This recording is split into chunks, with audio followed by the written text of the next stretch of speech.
خبر ملا هبت الله څنګه ولې انکشافي شوراګانې منحل اعلان کړي. د افغان نیوز قدرمن لیدونکو ښه راغلاست د نن ورځې تازه او مهم خبر ته.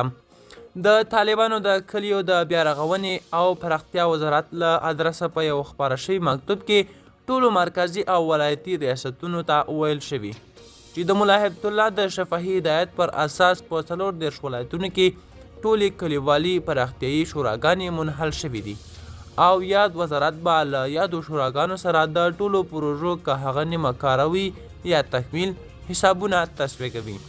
په مکتوب کې وړاندې اقتصادي ادارو ته امر شوی چې په کلیو کې د پروژو د تطبیق لپاره له ملایانو اجازه واخلي. اقتصادي سکتوري ادارې دي په سیمه کې د کار د نقشې پروژو په انتخاب کې د علماو شورا نظر واخلي.